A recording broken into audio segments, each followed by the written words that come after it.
En principio, bueno, buenas tardes. Les agradezco muchísimo a todas las personas presentes y en especial a Luis y a Rosa.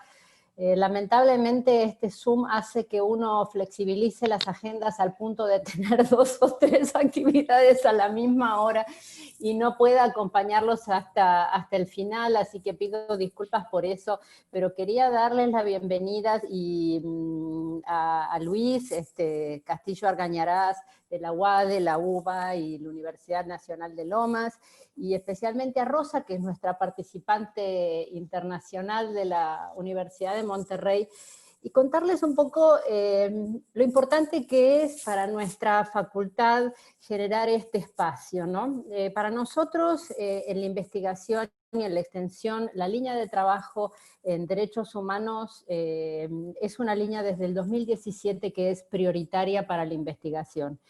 Y este eje de trabajo en los derechos humanos, que es el trabajo con el sector privado, porque es cierto que el respeto por los derechos humanos es obligación y tarea de todos, y también del sector privado. Sabemos lo difícil y las dificultades de abordar en el sector privado y de poder dar impulso para que se cumplan los derechos humanos, y todo el soft law, los principios rectores, los ODS y cómo impulsarlos.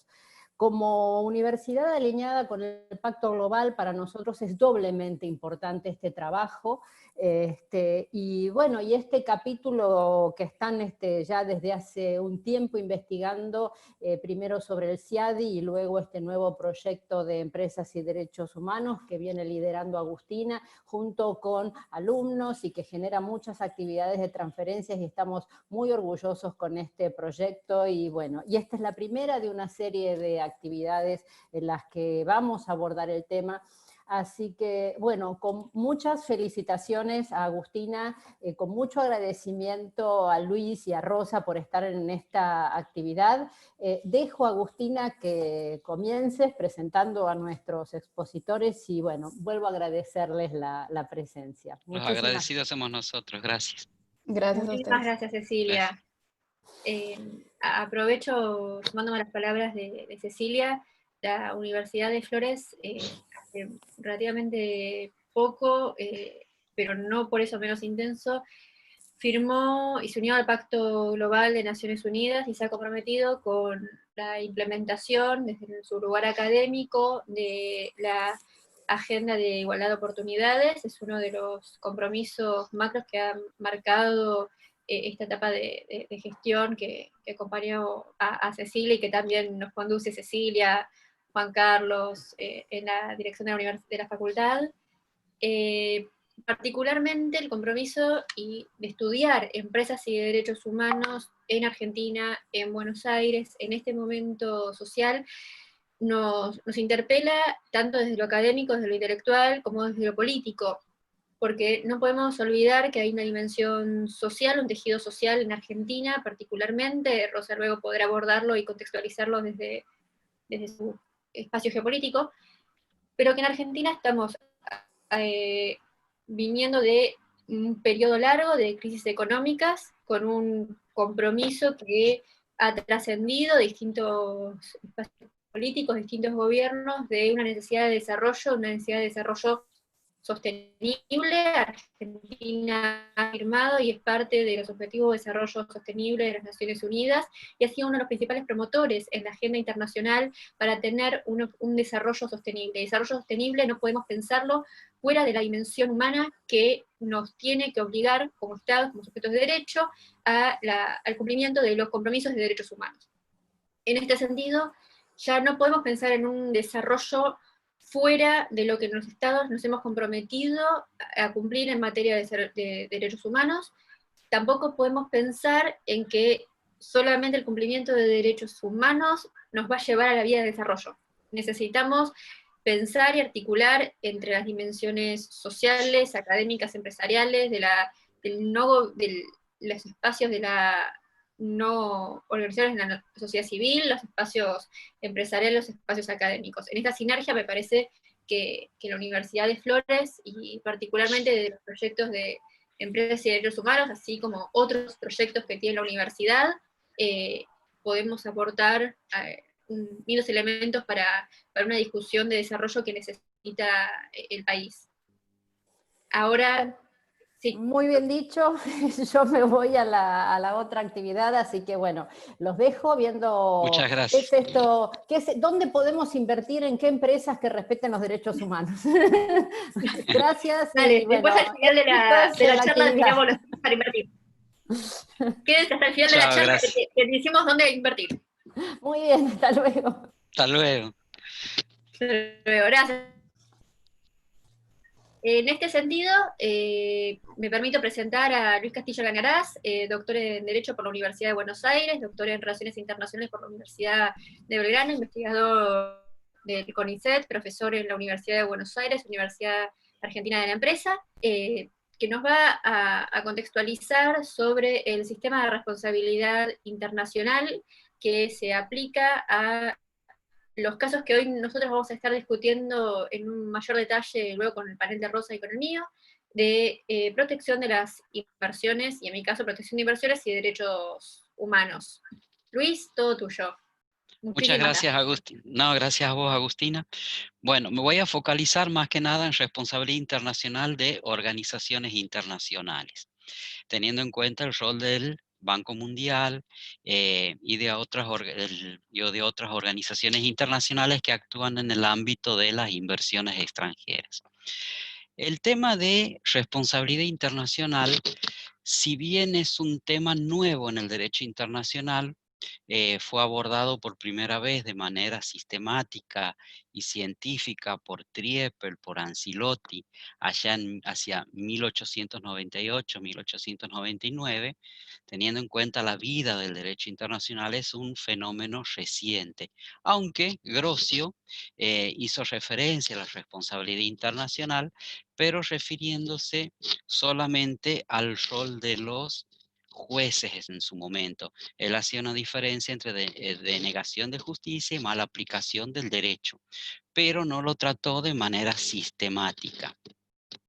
Durante el siglo XX se trató de codificar el tema responsabilidad internacional, y entre los primeros intentos de esta codificación de responsabilidad internacional encontramos en la época de Sociedad de las Naciones, cuando el comité de juristas encargados de la codificación y desarrollo progresivo en esa organización se abocan a este tema.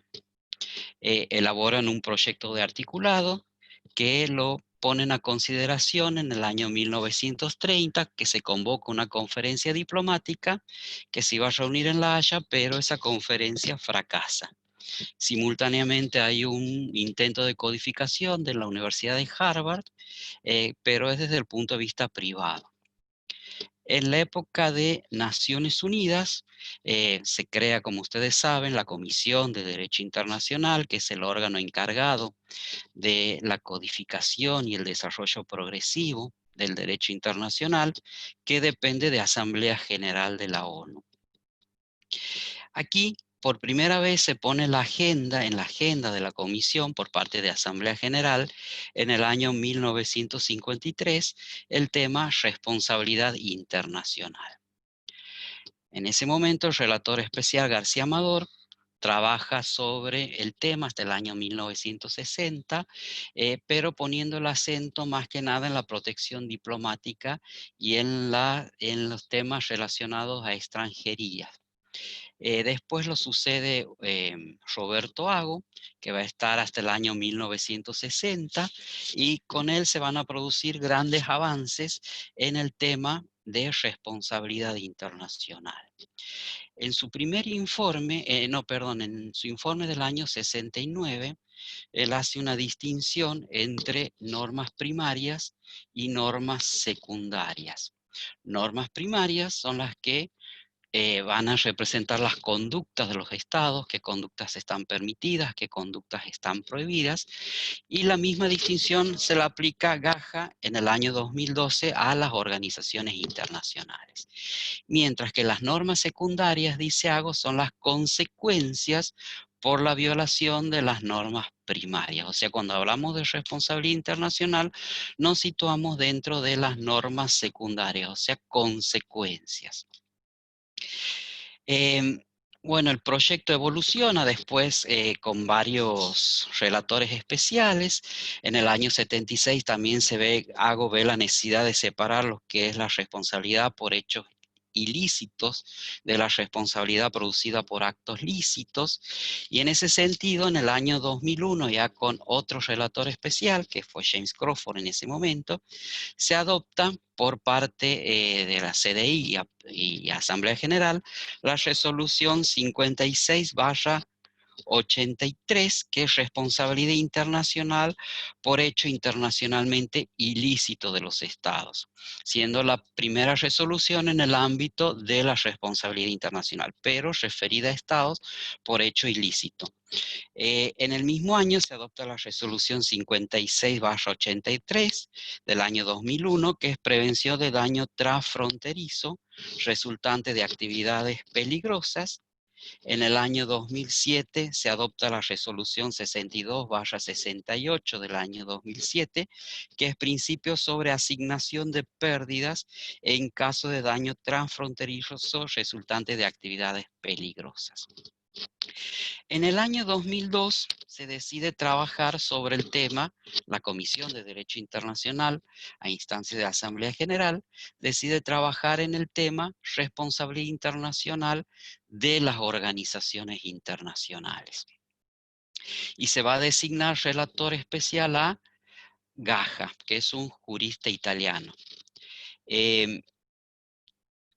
Esta resolución, este trabajo de la CDI va a ver su fruto en el año 2011, cuando se adopta en segunda lectura por la Comisión de Derecho Internacional el proyecto de articulados de responsabilidad internacional, que la fuente de inspiración, como el mismo relator especial dice, va a ser la resolución 56/83 sobre responsabilidad internacional de acto ilícito.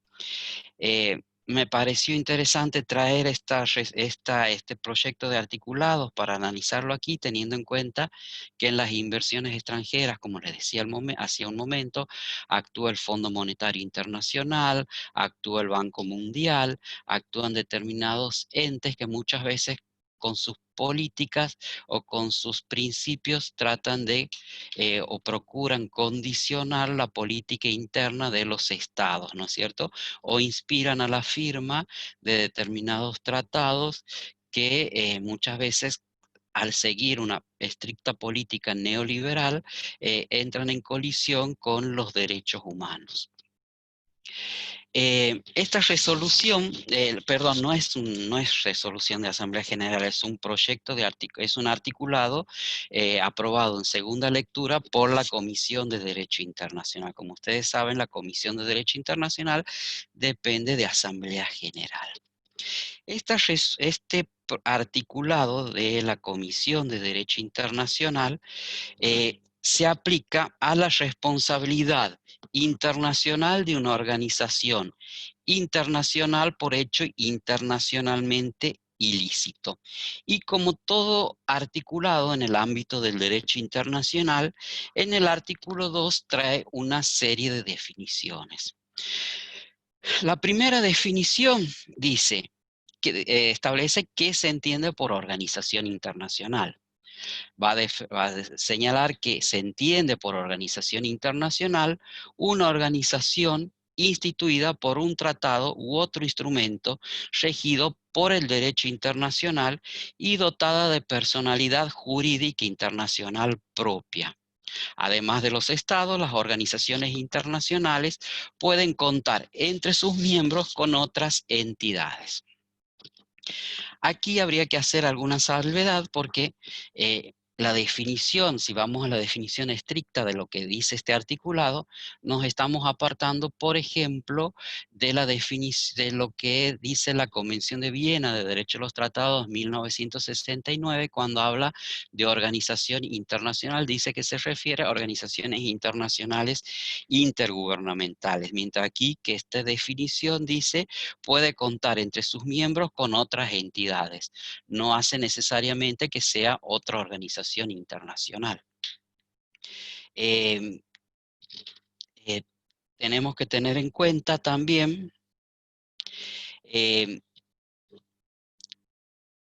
que la competencia de la organización internacional tiene que ser competencias distintas a las de sus propios estados. Esto como lo señala el caso, la opinión consultiva, en el caso Folke Bernardo, opinión consultiva sobre reparación de perjuicios por personal de la ONU, o como lo hace la misma Corte Internacional de Justicia en el caso, en la opinión consultiva del año 1996, referida a la interpretación del acuerdo del 25 de marzo de 1951 entre la Organización Mundial de la Salud y Egipto. Aquí en esta opinión consultiva, la Corte Internacional de Justicia, con respecto a qué competencias tiene que tener una organización internacional, dice que debe cumplir todas las obligaciones que les impongan las normas generales del derecho internacional, su estatuto constitutivo y los acuerdos que haya firmado específicamente con otros entes. ¿No es cierto? Después, entre sus definiciones, dice que se debe entender por agente internacional un funcionario, una persona u otra entidad que no sea un órgano al que la organización le haya encargado cumplir una de sus funciones o ayudarla a cumplir por medio del cual, en función de la cual la organización actúa. Aquí el mismo caso Folke Bernardo con respecto a qué se entiende por agente de una organización, por funcionario de una organización. En la Corte, en esta opinión consultiva del año 49, dijo que se entiende por agente o funcionario de la organización internacional cualquier persona, sea o no funcionario permanente, tenga un funcionario rentado con carácter de contratado, permanente o no, pero al cual la organización le haya brindado la función de cumplir una misión dentro de esa organización internacional. En el artículo 3 del proyecto, de este articulado, dice: todo hecho internacionalmente de un ilícito de una organización internacional genera su responsabilidad internacional. Es prácticamente el mismo artículo de la resolución 56/83, nada más que la resolución 56/83 del año 2001 habla de los estados, ¿no es cierto? Y esto estaría en consonancia con el caso de la fábrica de Chorzów, resuelto por la Corte Permanente de Justicia Internacional, que establece que es un principio y una concepción general del derecho que todo daño debe ser reparado. Con respecto a los hechos, a los elementos del hecho internacionalmente ilícito de una organización internacional, también es una inspiración en el artículo 2, aquí está en el artículo 3, el artículo 4, perdón, que dice que hay hecho internacionalmente ilícito de una organización internacional cuando un comportamiento consistente en una acción o en una omisión sea atribuible a una organización según el derecho internacional y constituye la violación de una obligación internacional de esa organización. O sea, la responsabilidad internacional va a ser por un acto positivo o por un acto negativo, o sea, por la comisión o por una omisión, ¿no es cierto? Como puede ser como fue en el caso de Albania, del Reino Unido contra Albania en el estrecho de Corfú, que Albania omitió avisar al Reino Unido que había vuelto a instalar minas en su mar territorial, ¿no es cierto? También puede ser por una omisión. Es atribuible a esa organización según el derecho internacional. Aquí esto se lo toma textual de lo que en su momento fue el proyecto de Hago en el informe del año 69, que lo repite en el del año 71, dice que no es conveniente cuando hablamos de reproche de conducta, para una organización, para un Estado, decía Ago, hablar de imputación, ¿no es cierto? Imputar es cuando hacemos referencia a conductas psicológicas, ¿no es cierto? A que una persona puede comprender la criminalidad de sus actos, dirigir sus acciones. En ese momento Roberto Ago, que ese reproche de conductas no podemos decir con respecto a un Estado, no le podemos atribuir características psicológicas a un Estado, pero sí le podemos atribuir objetivamente un determinado reproche de conductas. Por eso Ago en su momento habla de atribuir según el derecho internacional. Y lo mismo lo toma Gaja aquí para las organizaciones internacionales. Y esa acción y esa omisión atribuible a una organización internacional debe ser una violación a una obligación internacional de esa organización internacional. O sea, la responsabilidad internacional es conforme este artículo, y teniendo en cuenta que es una norma secundaria, es la obligación nueva que surge como consecuencia de la violación a una obligación jurídica internacional preexistente, ¿no es cierto? Las consecuencias va a ser que la obligación primaria sigue existiendo y surge, o sea, hay que cumplirla, y surge una nueva obligación que sería la obligación de reparar ese daño, ¿no es cierto? Aunque el daño no está incluido como elemento de la responsabilidad, pero sí se lo tiene que valorar al momento de la reparación. En el artículo 5 les dice que la calificación del hecho de una organización internacional como internacionalmente ilícito se rige por el derecho internacional. O sea, no importa lo que el derecho interno califique como lícito. Lo que importa es que a nivel internacional haya una calificación que sea de ilícito, ¿no es cierto? Que la calificación debe provenir del derecho internacional. Con respecto al comportamiento o a la atribución del comportamiento a una organización internacional, aquí en estos articulados nos separamos un poco de lo que es la resolución 56/83. La resolución 56/83 con respecto a estados hacía una atribución general al estado y después hacía una diferencia entre los distintos órganos que cumplían funciones ejecutivas, legislativas, judiciales o divisiones territoriales dentro del mismo estado. Aquí hay 4 supuestos de atribución de responsabilidad a una organización internacional. El primero lo encontramos en el artículo 6º, que dice: el comportamiento de un órgano o de un agente de una organización internacional en el ejercicio de sus funciones se considerará hecho de esa organización según el derecho internacional, cualquiera que sea la posición del agente o del órgano en relación con la organización. O sea, aquí se realiza directamente la atribución a la organización internacional por cualquier actividad del agente o del órgano. Quedan equiparados el agente o el funcionario y el órgano. Y hago referencia a lo que dije al inicio de estas palabras cuando me refería a la definición de agente del artículo 2.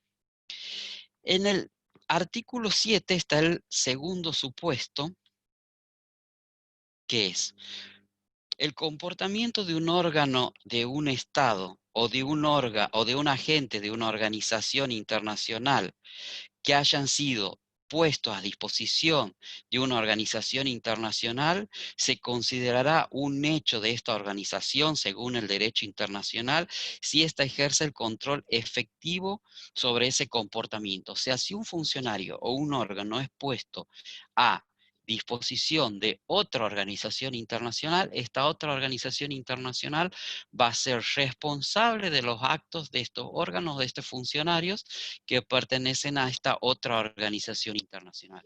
Pero aquí tiene que haber un control efectivo de la segunda organización internacional de la que va a ser responsable sobre esos funcionarios de la otra organización.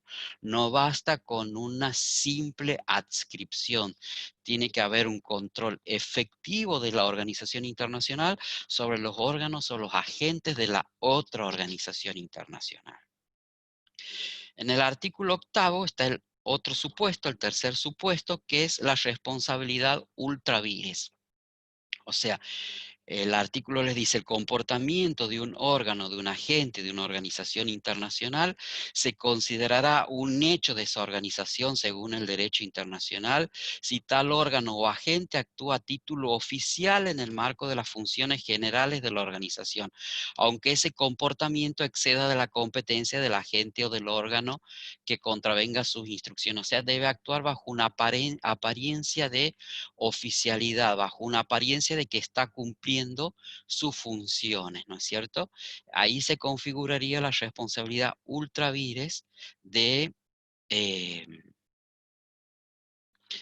funcionario y de la organización internacional que se le transmite a la organización. Y el último supuesto es el consentimiento. El artículo 9. El comportamiento que no sea atribuible a una organización internacional en virtud de los artículos 6 octavos se considerará hecho de esa organización según el derecho internacional en el caso y en la medida que la organización reconozca que ese comportamiento es propio. O sea, aquí es cuando la organización internacional reconoce ese comportamiento como propio. Después, con respecto a la obligación internacional que se viola, el artículo se aplica el artículo 10 del proyecto de articulados de responsabilidad internacional de organizaciones internacionales, que es prácticamente igual al artículo 12 de la resolución 56/83. Les dice, hay violación de una obligación internacional por una organización internacional cuando un hecho de esa organización internacional no está en conformidad con lo que de ella exige su obligación, sea cual fuere, el origen o la naturaleza de la obligación en cuestión. O sea, no importa si la obligación internacional proviene de una norma consuetudinaria o de una norma convencional. Lo importante es que se esté violando una norma jurídica internacional preexistente.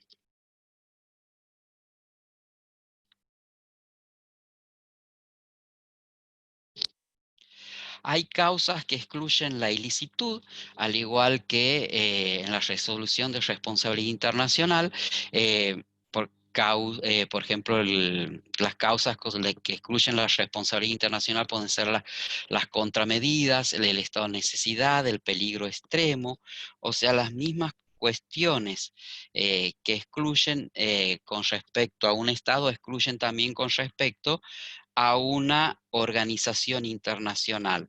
Ahora, hay dos supuestos que son específicos para la organización internacional. Uno es la creación, es la coacción sobre un Estado o una organización internacional.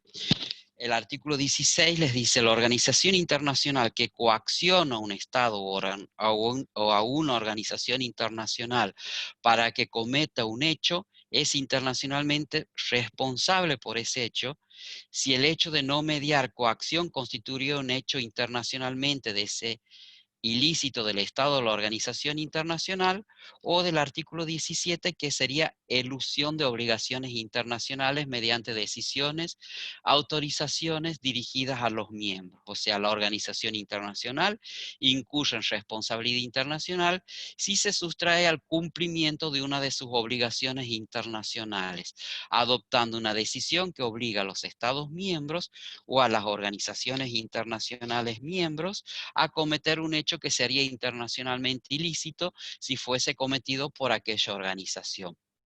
Voy a tratar de ir redondeando. La reparación. El objetivo de la responsabilidad internacional es la reparación, ¿no es cierto? La reparación, al igual que en la resolución marco del año 2001, se efectúa a través de la restitución, de la indemnización o de la satisfacción, ¿es cierto? Restitución, volver las cosas al estado anterior, indemnización cuando no puede volverse las cosas al estado anterior y hay una valoración pecuniaria del daño causado, y la satisfacción sería un pedido de disculpas. Ahora, ¿qué pasa cuando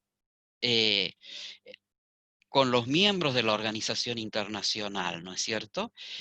Aquí tenemos el artículo, si mal no recuerdo, el artículo 40,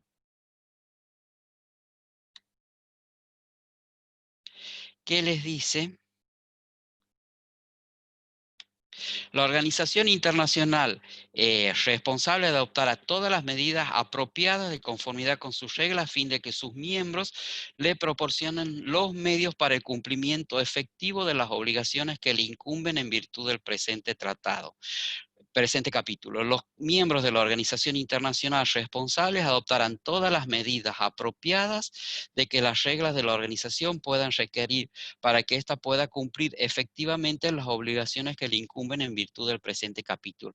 O sea, tiene que adoptar todas las medidas apropiadas de conformidad para que con sus reglas, para que los miembros, o sea, los estados o los entes que la forman, le proporcionen los medios para el cumplimiento. Aquí nosotros tenemos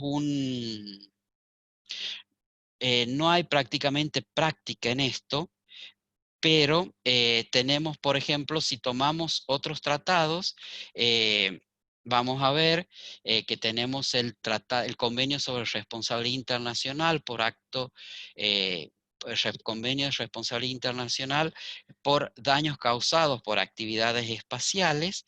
Ahí tenemos la cuestión de que vamos a ver que interactúan estados y organizaciones internacionales.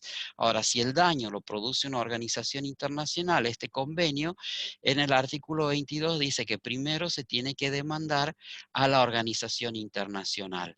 Si la organización internacional no responde, se tiene un plazo de 6 meses y recién se puede demandar a los estados miembros de la organización internacional. Esto sería como una especie de beneficio de exclusión a favor de los estados, ¿no es cierto? Primero la organización internacional y después los estados. ¿Qué le podemos criticar a este proyecto o a este articulado de responsabilidad internacional de organizaciones internacionales? La falta de práctica. O sea, todavía no hay casos ni prácticas en que se hayan dado sobre responsabilidad internacional de organizaciones internacionales, ¿no? Esta es una crítica que le podemos hacer a este instrumento jurídico. Muchas gracias. Muchísimas gracias a vos, Luis. Espero vos. que se escuche bien. ¿Se está escuchando bien? Sí. Sí, perfecto. Ahora, a continuación, Rosa Guzmán Amili va a hablar sobre el sistema de arbitraje. Entiendo que va a abordar especialmente el sistema CIADI. Rosa es abogada, es profesora de Derecho Internacional en la Universidad de Monterrey. Es nuestra par de los esquemas de colaboración online que hacemos con ellos. Ella es la otra contracara que algunos de mis alumnos estaban preguntando, me decían, ¿la conocemos? Sí, la conocen, chicos, porque ella estuvo coordinando al grupo de los chicos de la UDEM el año pasado en el COIL, y un doctorado en Derecho Internacional, habiendo estudiado arbitraje CIADI en la Universidad de París. Rosa, todo tuyo. Muchas gracias, gracias. Bueno, pues antes de empezar, me escucho bien, ¿verdad? De 10. Ok, perfecto. Pues bueno, agradezco la invitación a Agustina, ¿no? Y a la Universidad de Flores por este evento. Pues siempre es un gusto compartir todos estos proyectos de colaboración internacional. Como mencionaba ahorita Agustina, pues bueno, ya hemos estado en otros proyectos y esperamos seguir estándolo posteriormente, ¿no? Entonces, bueno, todo un honor estar aquí participando en este panel. Pues bueno, hablando de inversiones y derechos humanos, yo voy a tratar la cuestión del arbitraje de inversión. En términos muy generales, para los que no estén muy familiarizados con este sistema de solución de conflictos, Pues el arbitraje de inversión es un mecanismo para la solución de conflictos entre un inversionista extranjero y el estado huésped de la inversión. Yo aquí puse el ejemplo no más claro que tenemos en México, que es con el Tratado de Libre Comercio, ahora el TEMEC, en donde, por ejemplo, pues inversionistas de Estados Unidos y Canadá pues tienen la posibilidad de demandar directamente al Estado. En este caso sería a México. A diferencia de la protección diplomática, en donde el Estado de la nacionalidad del inversionista es el que asume la causa a nombre de su nacional contra el Estado y que se volvían conflictos Estado contra Estado, pues bueno, aquí tenemos un mecanismo de acceso directo en donde el inversionista puede hacer valer las protecciones o los compromisos que adquirió el Estado de proteger a las inversiones directamente a través de un reclamo contra el Estado.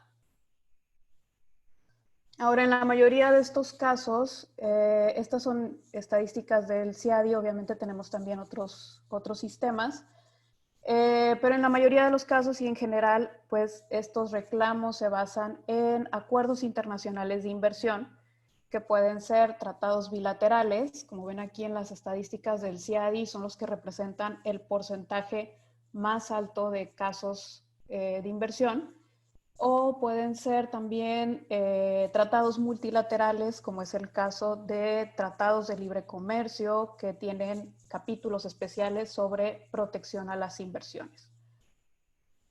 Ahora, ¿qué es lo que establecen estos tratados o por qué son la base del arbitraje de inversión?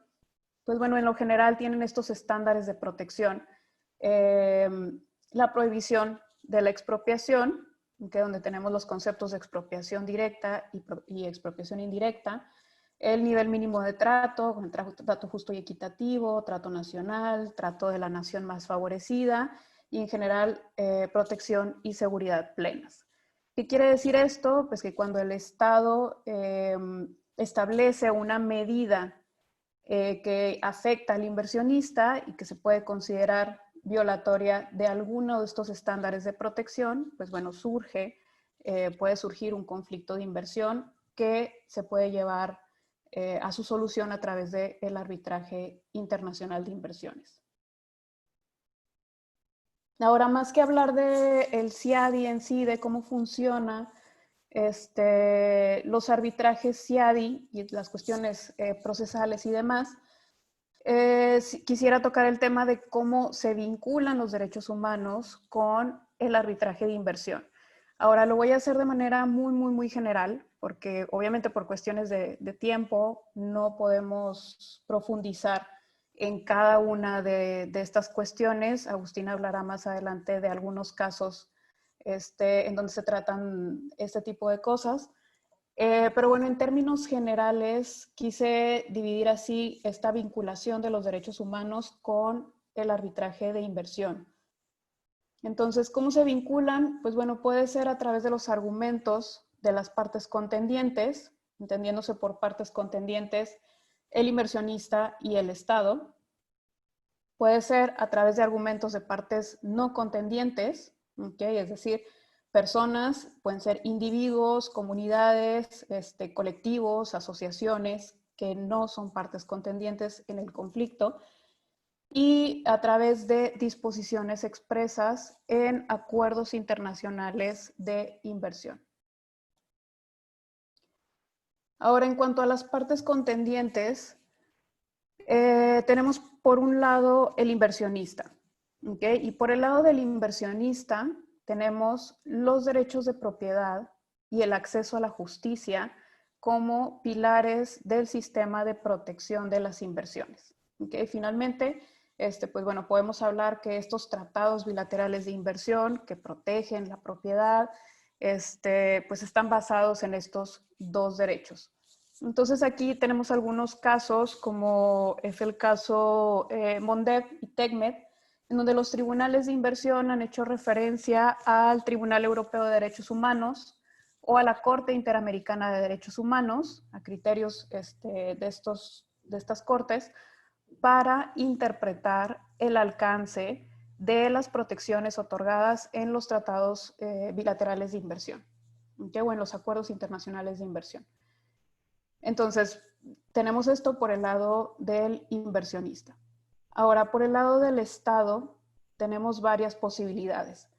Los derechos humanos pueden utilizarse como argumento para justificar la medida estatal. Es decir, el Estado puede decir, sí, estoy aplicando esta medida que causa un perjuicio al inversionista, pero pues se justifica porque lo que yo estoy buscando es proteger derechos humanos. ¿Okay? Y aquí tenemos, por ejemplo, el caso Suez de Vivendi contra Argentina, en donde se fundó la legalidad de las acciones del Estado por la cuestión de asegurar el servicio público del agua. ¿Okay? Y tenemos varios casos que se refieren precisamente a el derecho al agua.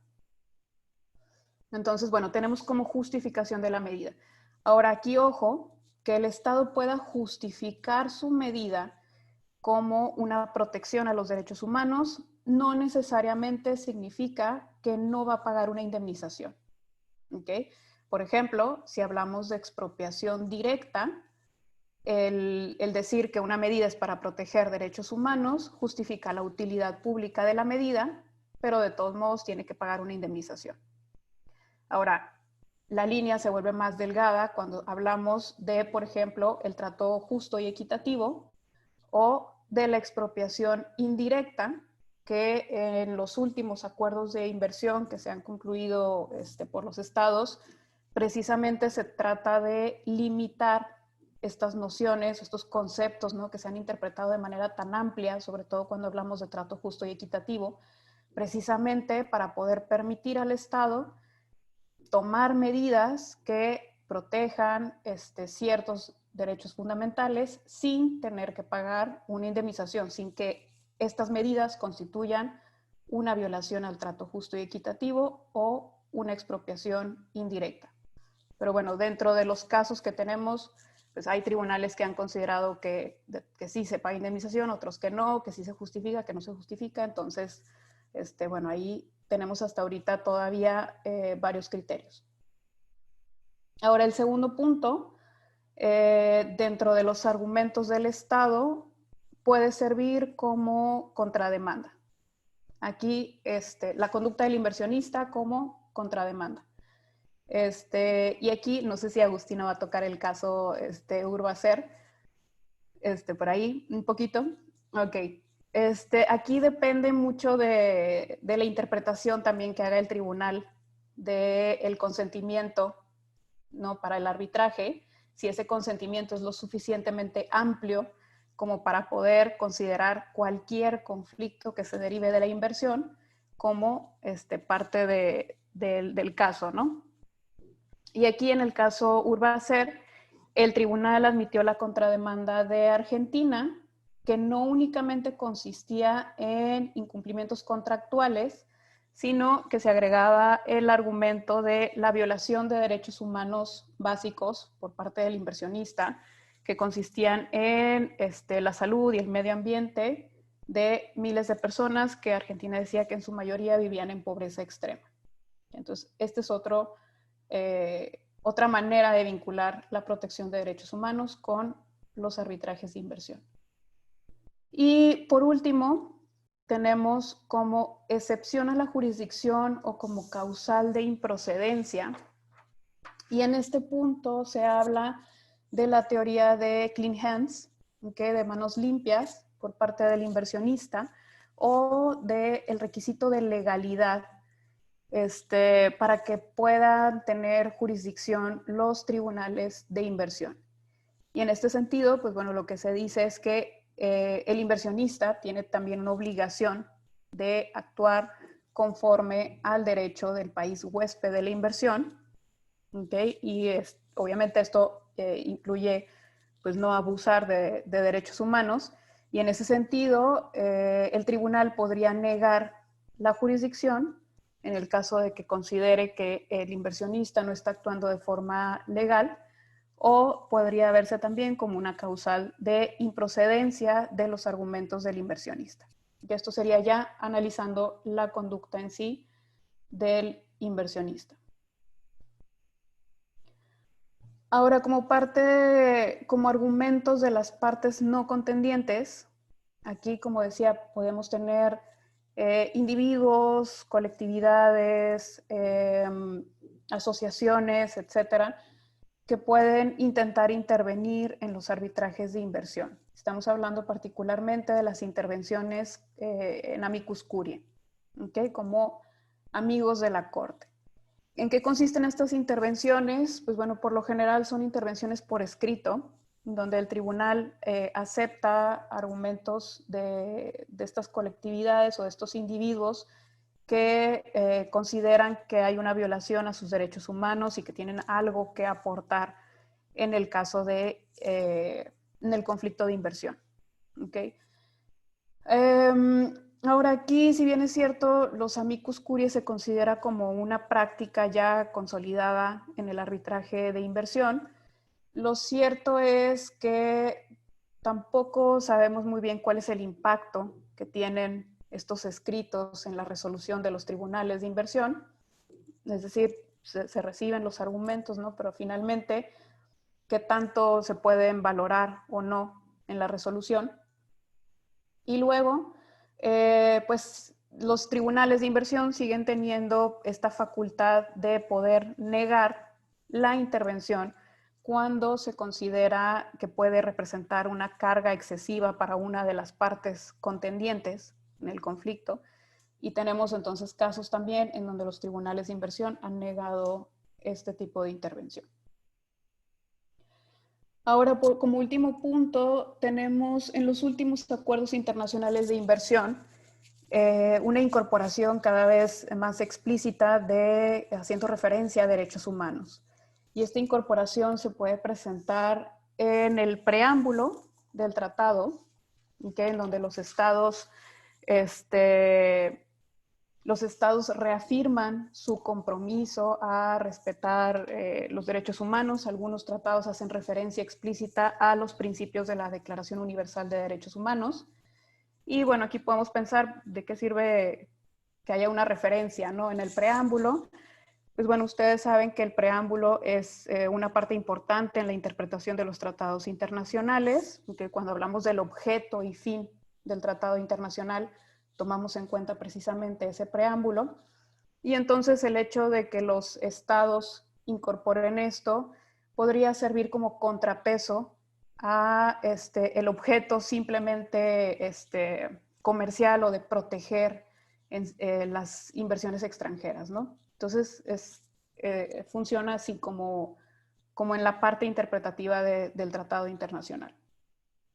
Luego tenemos ya dentro de los artículos de los tratados internacionales un reforzamiento del derecho a regular de los estados que podemos encontrar en disposiciones generales donde los estados dicen nada en este tratado se interpretará en el sentido de impedir que el estado regule, y ahí se incluyen ciertas materias, ¿no? Que tienen que ver con derechos humanos. Entonces puede ser una disposición general o puede ser en disposiciones particulares, como mencionaba ahorita, en relación al trato justo y equitativo, que se limita mucho más este concepto, o en el caso de la expropiación indirecta, en donde también se dice que las medidas que tiendan a proteger derechos humanos no serán consideradas como expropiaciones indirectas, independientemente de que haya una afectación al inversionista. Y por último, tenemos en algunos tratados cláusulas de responsabilidad social corporativa, ¿okay? Específicamente un artículo que dice, que tiene el título de responsabilidad social corporativa.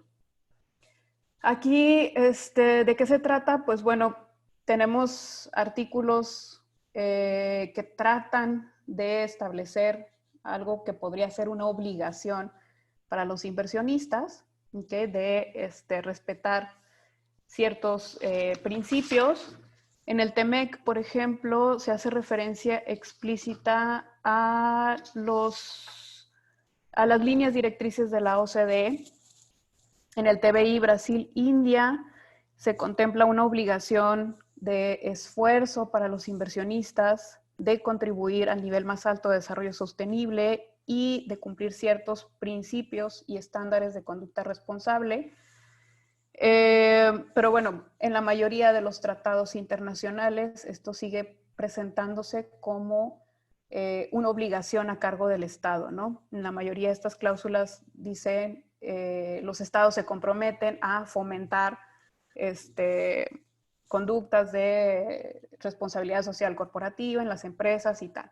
Entonces no es tan claro que algunos tratados internacionales realmente estén incorporando obligaciones a cargo de los inversionistas, y entonces, pues bueno, también está un poco en suspenso el cómo se van a interpretar este tipo de cláusulas en un futuro. Por mi parte sería todo. Yo sé que lancé varias ideas todas al mismo tiempo, pero ya en la parte escrita estará más desarrollado cada uno de estos puntos que por cuestiones de tiempo pues no podemos profundizar aquí. Muchísimas gracias, Rosa. Un placer, como siempre, escucharte. A ver, te has ido con los argumentos de derechos humanos. Veo que los derechos humanos te ha dado simpatía. Ya te caen los argumentos en materia de sus casos ante el sistema de inversiones. ¿Me escuchan bien todos? ¿Se me escucha bien? Yo te escucho un poco cortada, pero no sé si es mi internet o el tuyo. No lo sé. Yo los escucho a ustedes con un poco de retardo, pero los escucho perfecto. Así que... Ya te escucho mejor, de hecho, sí. Ah, genial. Yo veo que han habido algunas preguntas interesantes. Si les parece, vamos a abordar las preguntas luego de mi exposición. Yo voy a tratar de ir cerrando un poco las ideas, tanto de Luis con Rosa, porque justamente mi tema abordará la protección de derechos humanos en la inversión. Les comparto una pequeña presentación que voy a intentar no extenderme por demás. ¿Ahí la ven bien? ¿Se ve bien? Sí, bien. ¿No? Estoy compartiendo pantalla. Ahí está.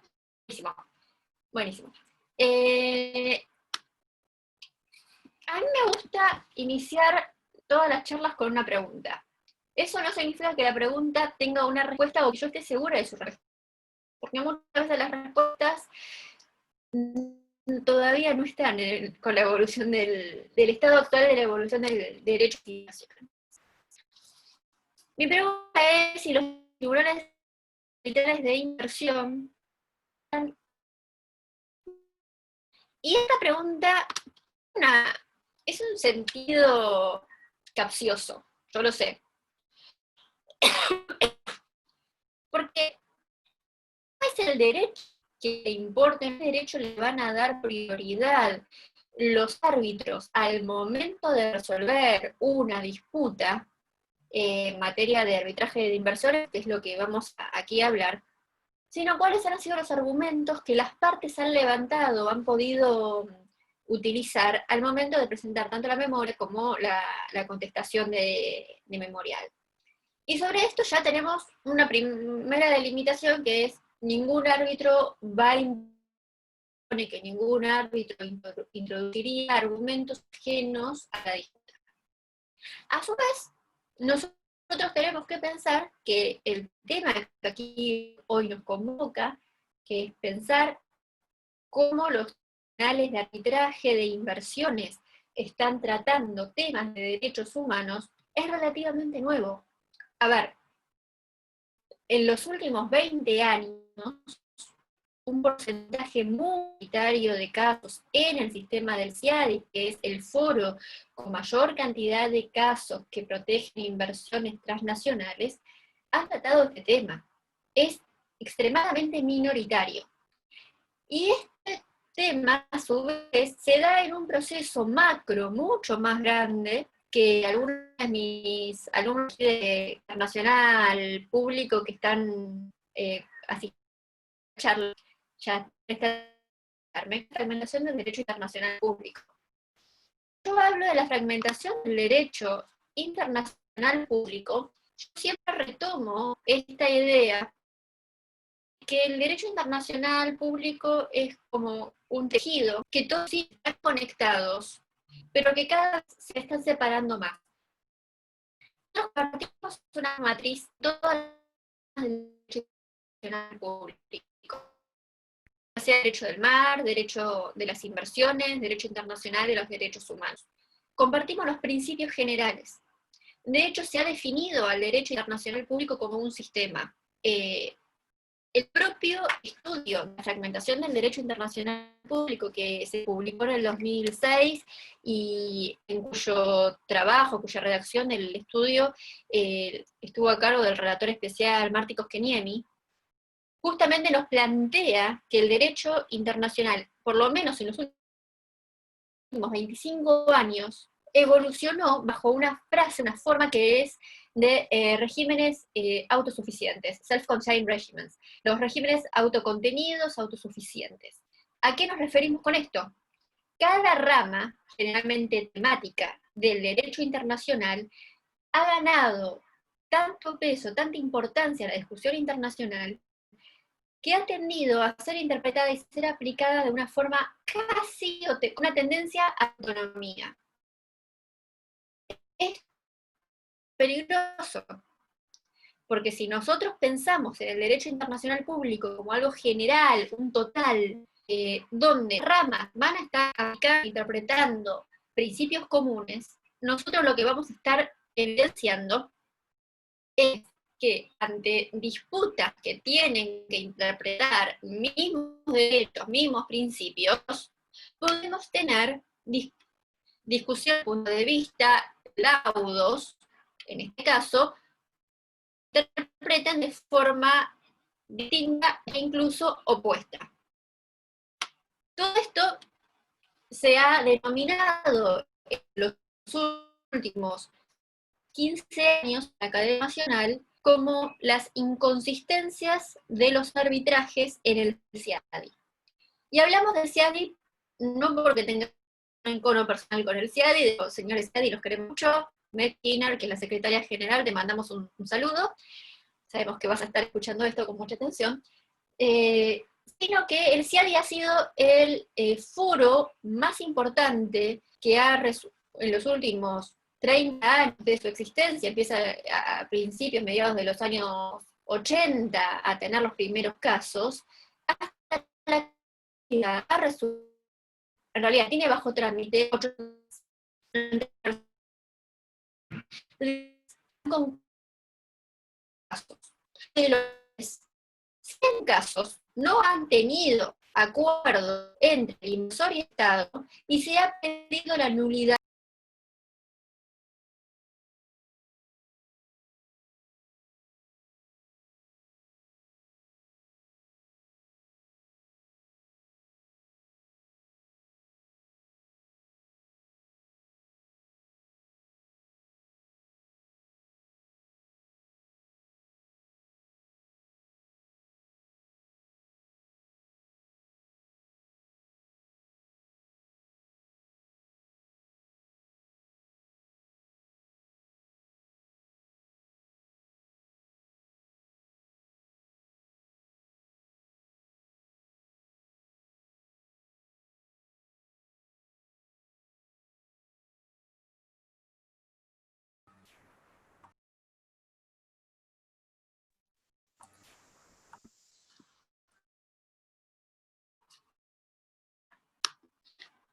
¿Se escucha?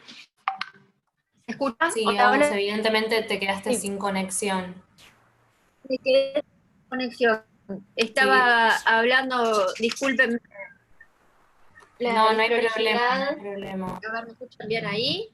Sí, si querés lo que podés hacer es quedarte sin cámara, por lo menos hasta que vuelvas a tener la conexión estable.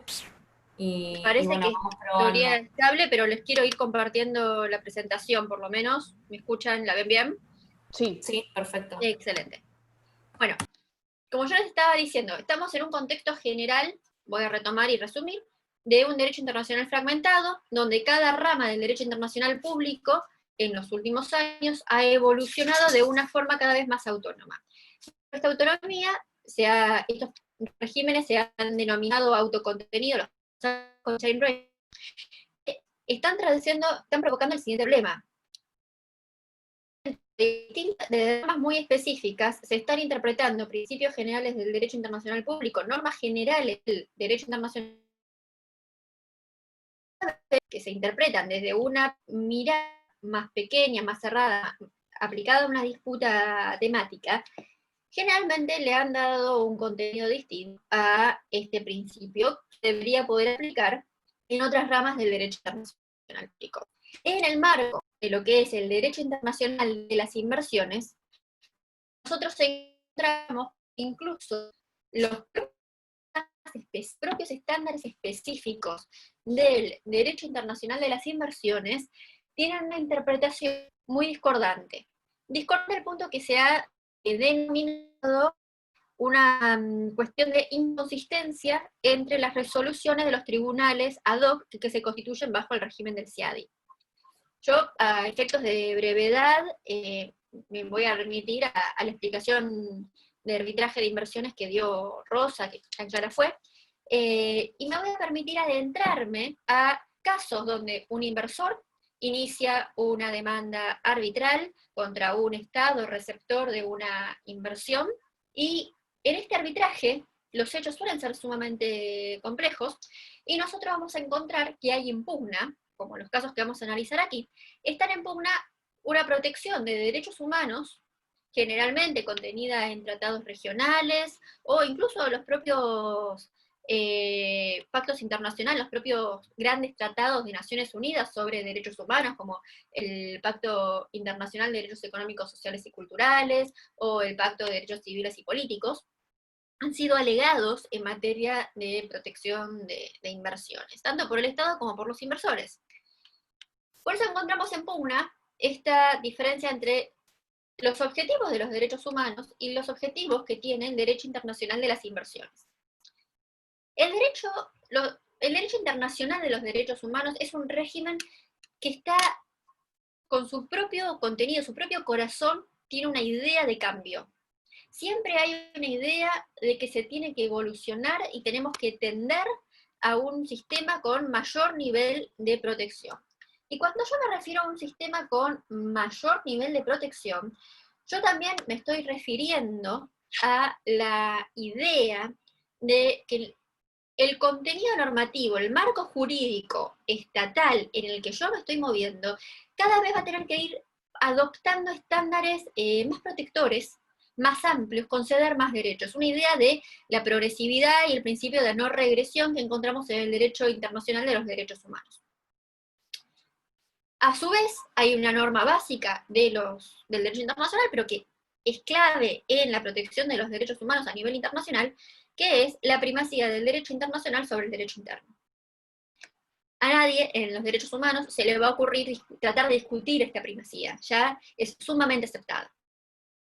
En contraparte, la otra rama del derecho internacional que tenemos para interpretar en los casos de arbitraje de inversiones es el derecho internacional de las inversiones, que es una rama del derecho que protege en sí el status quo. Es rígida. Más allá de cómo la ha ido interpretando los distintos tribunales arbitrales y de que hay un clara desarrollo progresivo por parte de los tribunales arbitrales, pero tiene en su propia idea, su propio corazón, una idea de proteger al inversor en contra del cambio, de proteger la inversión. A su vez, el derecho internacional de las inversiones provee estándares de protección generales, ¿sí? Mientras que los derechos humanos provee estándares que son el piso mínimo. A partir de los estándares de derechos humanos, de lo que yo tenga en un tratado internacional, yo estoy obligado a por lo menos aplicar lo que dice el tratado internacional, y generalmente voy a tender a dar una mayor protección en mi ámbito doméstico. En los derechos internacionales de las inversiones, La protección de los estándares es sumamente difusa, no todos los estados tienen una ley de arbitraje a nivel doméstico. En la región, en los últimos años, encontramos que ha habido una mayor ley en este sentido. Sin embargo, no es unánime. Y encontramos que distintos estados van a proteger las inversiones de distintas formas. Por eso encontramos que la gran variedad de tratados bilaterales de inversión, que a su vez se suman a acuerdos regionales o a acuerdos internacionales en materias de inversión, tratados más grandes, justamente están proveyendo un marco jurídico muy difuso, muy amplio, donde cada relación entre un inversor y un Estado va a ser específica. Y tenemos que buscar, de acuerdo al principio de nacionalidad, con qué tratado y bajo qué normas voy a poder proteger esa inversión. Es distinto que pensar en la protección general que provee los derechos humanos, donde lo que miramos, los requisitos que miramos son menores. En este sentido, el trabajo de Juan Pablo Bojolavsky, que es el actual el relator, experto independiente, perdonen, de deuda externa y derechos humanos de Naciones Unidas, sobre inversiones extranjeras y derechos humanos, justamente nos plantea esta dicotomía entre derechos humanos y derechos de las inversiones. Pero si nosotros lo pensamos en una idea de que los derechos humanos han ganado una mayor privacidad, encontramos que hay un principio de progresividad efectiva que está en los derechos humanos, un principio de plena efectividad, que se ha ido permeando cada vez más en las distintas interpretaciones en materia de arbitraje de inversiones. A su vez, en el derecho internacional de las inversiones, nosotros tenemos una ampliación de los estándares de inversión. Ya creo que nadie que incluso se dedique específicamente al derecho de las inversiones puede asegurar con absoluta certeza y sin dudar cómo se va a interpretar una cláusula de trato justo y equitativo. Las interpretaciones han sido justamente tan variadas y en algunos casos tan inconsistentes que nadie está 100% seguro. Y esta ampliación de estándares convive con una obligación internacional que han tomado los estados de adecuar y garantizar derechos que están contenidos en los tratados internacionales para que puedan ser efectivos en su derecho doméstico. Si bien tenemos que aclarar que los tribunales de inversión van a resolver sobre la base del derecho que hayan acordado previamente las partes.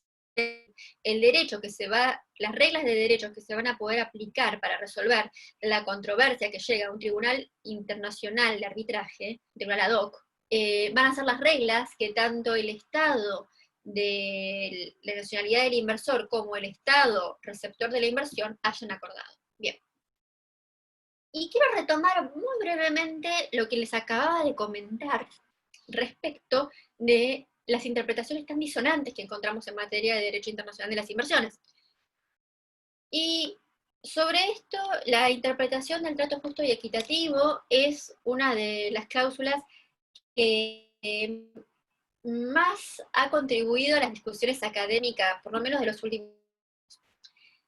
Especialmente en los últimos 10 años encontramos una tendencia crítica muy general por parte de la academia especializada a entender que el CIADI funciona y ha sido una buena herramienta, pero que debería funcionar mejor. ¿Por qué? Porque los tribunales que se constituyen bajo las reglas del CIADI, bajo el paraguas institucional del CIADI, justamente nos proveen una libertad muy grande a cada uno de sus árbitros, para que en cada disputa ellos estén en absoluta libertad de interpretar las reglas y el derecho a cada disputa como ellos quieran. No hay una obligación de seguir un precedente. Eso puede ser bueno y puede ser malo. Justamente en el estado actual del derecho internacional de las inversiones, tampoco podríamos estar tan seguros de que hay que seguir un precedente, porque los precedentes no son muy claros. Y en este sentido, yo quiero tomar una idea que es la dicotomía que marcaba antes entre el derecho internacional de las inversiones, un derecho más duro, protector del status quo, que tiene la idea de proteger de forma enquistada los derechos que ya se han conquistado a nivel patrimonial. Y la idea progresiva, en ese sentido, que tienen los derechos humanos y que tiene la propia génesis de los derechos humanos, que es, esto es la protección que tengo en este momento, pero yo voy a ir subiendo pasito a pasito un poquito más todo el tiempo. Y por ejemplo, en el caso TECMED, se había considerado que la regulación que tomase un Estado inversor, receptor de un inversor, no podía desvirtuar las expectativas del inversor. Es decir, el marco jurídico propio de un Estado no debía cambiar, o debía cambiar de una forma muy mínima, porque en este marco jurídico estaba protegida las legítimas expectativas de un inversor.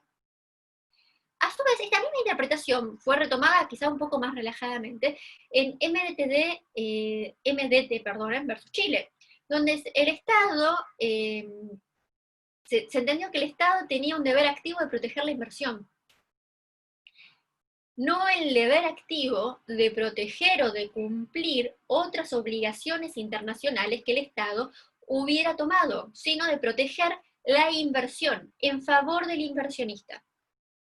Eso es claramente muy, muy interesante cuando nosotros pensamos que Estado e inversor están en un plano de igualdad cuando van a discutir la protección de las inversiones transnacionales en distintos tribunales internacionales como el CIAD. Sin embargo, en un caso un poco más reciente, y los argentinos recordamos bastante, el caso del Paso versus Argentina, ya el Tribunal Arbitral entendió que los marcos jurídicos se tienen que adaptar. Y dijo expresamente, la evolución es un elemento intrínseco de la vida económica y jurídica. Y con esto abrió una interpretación de la adaptabilidad que tiene que tener el derecho, ya sea el derecho que el Estado internacionaliza y los propios compromisos internacionales que firma el Estado, porque no pueden ser fijos, no lo que haya firmado necesariamente en un momento, lo que va a poder cumplir, ni es lo que va a deber proteger cuando estas obligaciones pueden estar chocando con otras obligaciones internacionales. A ver, nadie dudaría, y en esto estoy segura que tanto Rosa como Luis van a estar 100% de acuerdo conmigo, en la supremacía de una norma ius cogens. En el derecho internacional nadie lo discutiría. Por supuesto que una norma ius cogens va a tener una prevalencia sobre otras normas de derecho internacional. La verdad que de los 800 casos que tiene el CIADI, yo me animo a decir que en 790 no se alegó el incumplimiento de una norma ius cogens para incumplir con obligaciones emanadas de un tratado de inversión. Tengo mis pequeñas dudas con algunos casos en materia de minería en la República Central Africana, porque se alegó en el medio de todo eso la protección del derecho internacional humanitario. Y es otro régimen muy específico, y ahí sí, obviamente, hay obligaciones de ius cogens, porque está íntimamente relacionado con la prohibición absoluta del uso de la fuerza. Y tiene un sentido en esos casos, pero, a ver, si de 790 casos, por lo menos, sobre los 800 que tiene el CIADI, me animo a decir que no podemos encontrar que se haya visto un conflicto entre una norma ius cogens y otra norma de derecho internacional, es que claramente no está tan claro qué norma internacional va a tener primacía sobre otra. Nadie puede decir que una norma de derechos humanos, por más que me caigan más simpáticos los derechos humanos, que una norma de derechos humanos tiene primacía sobre otro tratado que ha firmado el Estado. La Convención de Viena de Derechos de los Tratados no dice eso. Sin embargo, tenemos que pensar en una idea de compatibilizar derechos. Eso sí, no podemos hoy en día pensar en aplicar regímenes sin compatibilizar derechos. De la misma forma que me gusta traer a discusión y pensar lo siguiente.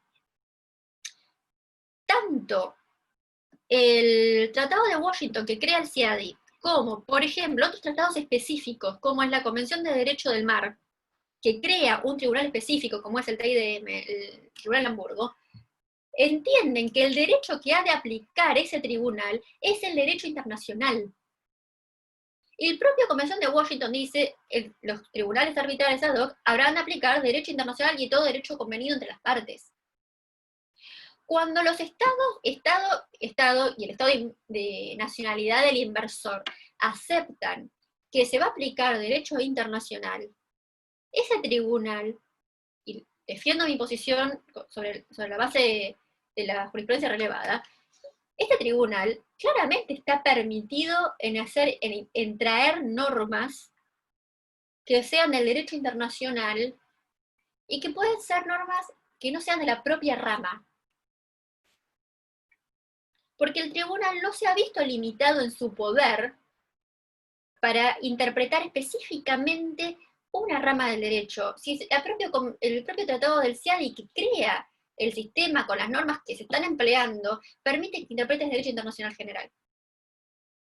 Ahora bien, nosotros encontramos una enorme reticencia entre los tribunales arbitrales a aplicar otro derecho que no sea el derecho internacional de las inversiones. Es muy difícil mover a los árbitros del CIADI con una práctica tan acostumbrada, una práctica tan consolidada para interpretar otro derecho. Yo me animo a decir que, por ejemplo, al día de hoy, en tribunales del CIADI no se ha, por ejemplo, tenido que interpretar otras obligaciones sobre la base de la CONMEMAR. No encuentro ese cruce. Encuentro el cruce, por ejemplo, con obligaciones en materia de derechos humanos, para ver como un ejemplo más de fragmentación. En este sentido, cuando yo pienso en otros derechos que aplican los tribunales internacionales, claramente los derechos humanos son los derechos que más se han interpretado en los últimos años, y en este sentido me permito mencionar que tanto el caso de Bear Creek versus Perú, Ecooro versus Colombia, PAC-RIM versus El Salvador, muestran una tendencia que está muy consolidada en nuestra región, de que los estados aleguen la protección de derechos humanos, como hizo Argentina, empezó haciendo Argentina con el caso Ugarcer versus Argentina, y con el caso Agua Saconquija Vivendi versus Argentina, de la protección de derechos humanos. Distinto es, sin embargo, en otras latitudes. Por ejemplo, antes de comenzar esta charla, con Rosa mencionábamos brevemente el boom de casos que tiene España en contra de sí en el Tribunal del CIADI por la regulación de energías no convencionales. Los argumentos de España, recién en los últimos 3 años empezaron a alegar protección en el marco de la Convención Europea de Derechos Humanos. No antes. Lo cual claramente muestra que hay una propia reticencia de los trabajadores del mundo del derecho internacional, del arbitraje internacional, de las propias partes que alegan, a poder pensar en otras ramas del derecho. Sin embargo, en América Latina es mucho más común. América Latina tiene un sistema de protección, el sistema de protección interamericano de derechos humanos, que en los últimos 15 años ha ido interpretando y ha ido incorporando mayor contenido de derechos económicos, sociales y culturales, al punto que institucionalmente hace 4 años está funcionando la REDESCA, la Relatoría Especial de Derechos Económicos, Sociales y Culturales. Pero sin querer extenderme, irme por las ramas, yo quiero traer la siguiente frase de un fallo de la Corte Interamericana de Derechos Humanos, que claramente afecta lo que son los derechos de un inversor. Y para ver no solamente cómo un tribunal internacional en materia de inversiones interpretó derechos humanos, sino cómo un tribunal específico y con su propia jurisprudencia, y muy cerrado en sí mismo, como es la Corte Interamericana de Derechos Humanos, ha interpretado temas lindantes a las inversiones. El caso es el pueblo Saramaca versus Surinam, y es el primer caso donde se consolida el estándar de consulta y consentimiento por parte de los pueblos originarios para la protección de sus derechos sobre las zonas donde se va a hacer una explotación económica.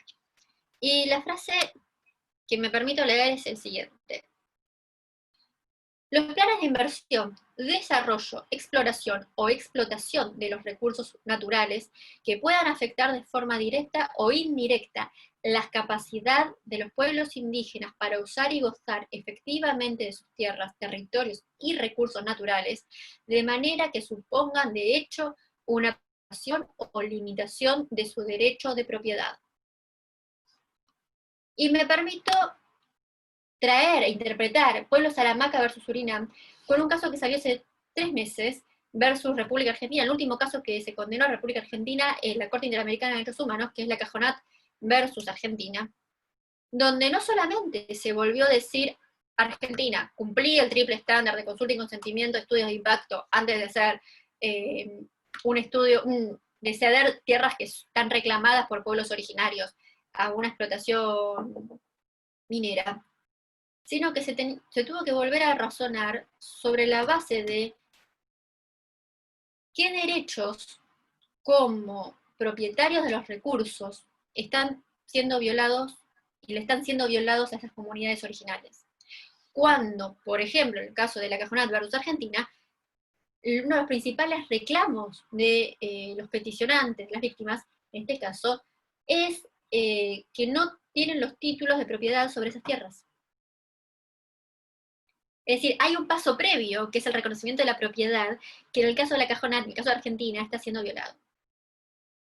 Sin embargo, la protección que ha dado el sistema interamericano a los pueblos originarios, afortunadamente, está señalando un camino de no importa que vos tengas ese conflicto tan grave a nivel de reconocimiento de propiedad de la tierra, a nivel de derecho interno, yo te voy a reconocer como un tribunal internacional en materia de derechos humanos que vos tenés la capacidad para decidir sobre el uso, goce y explotación de esos recursos. Con lo cual nosotros encontramos que hay una interpretación muy distinta de cómo va a ser la afectación de derechos de inversores y los derechos de los propietarios de tierra, que no necesariamente lo reconocen cabeza del Estado, sino reconoce, por ejemplo, ya en derechos humanos, lo reconocen derechos de pueblos. Y por este tema, me parece que tenemos que preguntarnos qué sucede con los derechos de los inversores, porque en el marco de los derechos humanos, en los tribunales específicos de derechos humanos, se van a interpretar de alguna forma. Y la prioridad la va a tener el pueblo, el grupo en situación de vulnerabilidad. Y sin embargo, el derecho internacional de las inversiones, con sus múltiples foros, está interpretando un derecho a favor del inversor. Y seguimos interpretando sobre la base del mismo derecho. Con lo cual, en algún punto tenemos que pensar cómo compatibilizar sistemas, porque seguimos aplicando el mismo derecho, no puede ser que tengamos interpretaciones tan opuestas sobre los mismos principios. Así que, en este sentido, mi pregunta es, ¿cómo compatibilizar todo esto en el marco de una agenda de desarrollo sostenible? Porque todos los estados en los últimos 20 años dijimos que queremos desarrollo sostenible. Bueno, si tenemos de meta desarrollo sostenible y tenemos la Agenda 2030, ¿cómo vamos a compatibilizar nuestros marcos jurídicos nacionales e internacionales para lograr esto? Muchas gracias. A ver. ¿Me escuchan? Excelente. Miren, hay 7 preguntas que han dado aquí por el foro. ¿Les parece que las vaya leyendo y las voy repartiendo? Buenísimo. Juan pregunta, entiendo que para Rosa, ¿qué sucede con los procesos de arbitraje iniciados entre la vigencia de los tratados del NAFTA y el tratado del UNSCA? Muchas gracias. Sí, pues bueno, los conflictos de inversión los que obviamente todavía están sometidos, ¿no?, al NAFTA, pues se quedan bajo el marco del NAFTA. Pero luego en el USMCA lo que tenemos es un acuerdo para el arbitraje de inversión exclusivamente entre Estados Unidos y México. Ahí ya no tenemos el consentimiento de Canadá. Entonces, bueno, Canadá se quedó fuera del sistema de arbitraje de inversión. Esa es la diferencia principal entre lo que teníamos con el NAFTA y el USMCA, al menos en términos de quién puede accesar, ¿no?, al arbitraje de inversión. En términos de protecciones sustantivas en los diferentes tratados, pues sí hay algunos cambios en trato justo y equitativo, expropiación indirecta, en fin, sí hay algunos criterios, otras interpretaciones de esas protecciones. Pero bueno, sí habrá casos que se seguirán llevando conforme al NAFTA, y luego los casos nuevos que surjan ya con la vigencia del USMCA, pues tendremos otro régimen. Muchísimas gracias, Rosa, clarísimo. Para Luis, ¿la OMS puede considerarse corresponsable junto con el Estado en un futuro arbitraje en materia de inversiones? ¿Se la podría demandar ante un tribunal del CIADI? CIADI no, pero nosotros, perdón, Luis, todo tuyo. Micrófono. Perdonen.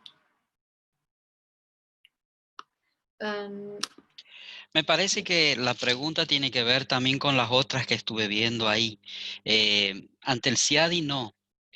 Habría que ver algún otro tribunal internacional, cuál es la jurisdicción que convendrían quizás algún arbitraje ad hoc, formar un tribunal particular especial para el caso, pero ante el CIADI no. Yo me permito agregar algo. Están vigentes, con muy pocos casos, las reglas de arbitraje entre Estado y organismos internacionales en el marco de la CPA, de la Corte Permanente de Claro, Arbitraje. el arbitraje.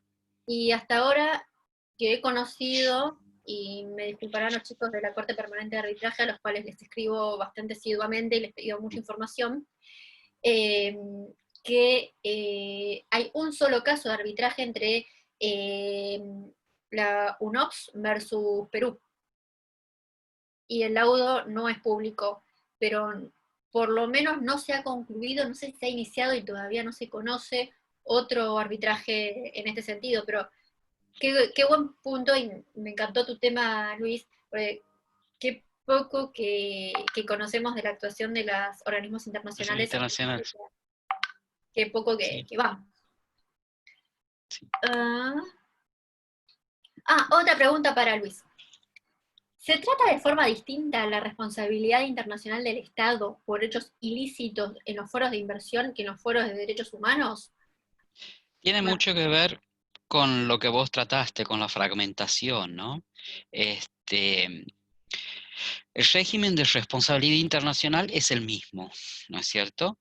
En tema de inversiones extranjeras o inversiones, hay otros principios que son particulares. Siempre se está a favor del inversionista, ¿no es cierto?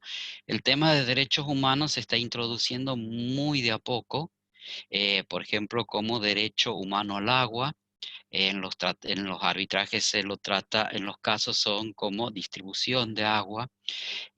Ahora, en temas de derechos humanos también hay una especificidad, y ahí podemos citar, por ejemplo, el caso Bosphorus Airlines del 2005 o el caso Al-Saddam del 2010 del Tribunal Europeo de Derechos Humanos, que están en coincidencia con un fallo de la Corte Interamericana de Derechos Humanos, que es el de la comunidad indígena Sacojohuasa del año 2006, que palabras más, palabras menos dicen que no es posible a los miembros celebrar acuerdos con otros estados que entren en conflicto con el régimen de los derechos humanos. O sea, también te están planteando la especificidad de la materia, ¿no es cierto? O sea, el régimen es lo mismo, pero hay una especificidad que habría que arbitrar algún mecanismo de armonización del derecho, como lo planteaba Agustín hace un momento. Te agradezco la respuesta, Luis.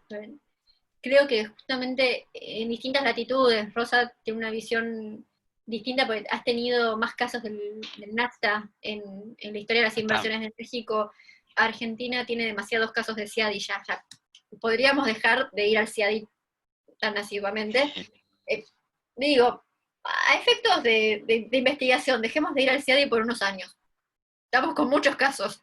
Sí. Pero cuando nosotros nos ponemos a pensar, venimos de dos países de altos niveles de litigiosidad, que se han traducido a el derecho internacional, y claramente tenemos que pensar en un sistema de armonización, porque vamos a seguir pagando a nivel Estado y a nivel Estado que se traduce a nivel ciudadanos. Vamos a seguir pagando compensaciones internacionales, juicios internacionales.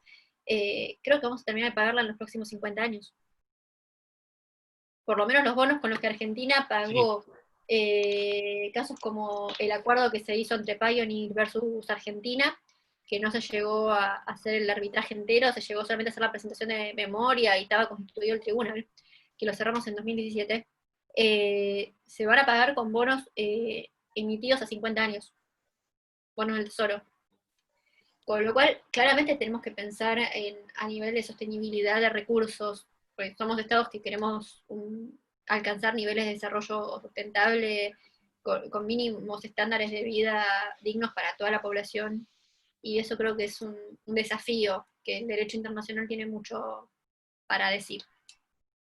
Aprovecho para saludar, porque lo veo acá conectado desde el primer momento, a Juan Carlos Carretero, que es el director de la carrera de abogacía y mi codirector del proyecto de CIADI, que este año está terminando, y nosotros seguimos con el proyecto de empresas y de derechos humanos. Así como para extender mi agradecimiento a todos los demás espectadores que se han sumado, tanto de aquí como de México. Rosa, tienes tus admiradores, así que te quería felicitar, y Luis, la verdad que excelente, y ha sido nuevamente una clase de Derecho Internacional que es tan lindo ser tu alumna. Gracias por la invitación y gracias por tus palabras. No, por favor. Y un saludo a Rosa también por compartir el panel. Muchas gracias igualmente. Un placer compartirlo con ustedes, y igualmente, como siempre recuerdo a todos los espectadores que estamos trabajando en la publicación de una pequeña memoria de estas jornadas académicas virtuales. Los datos están disponibles en la convocatoria para hacer una presentación, ya sea en la sección de discusiones o en la sección de ponencias, y vamos a poder leernos y seguir intercambiando opiniones sobre este tema tan interesante. Bueno, nuevamente, muchísimas gracias, y quiero agradecerles a todos los que han participado. Muchas gracias a ustedes. Hasta luego. Hasta luego. Un placer, gracias. Chao, gracias.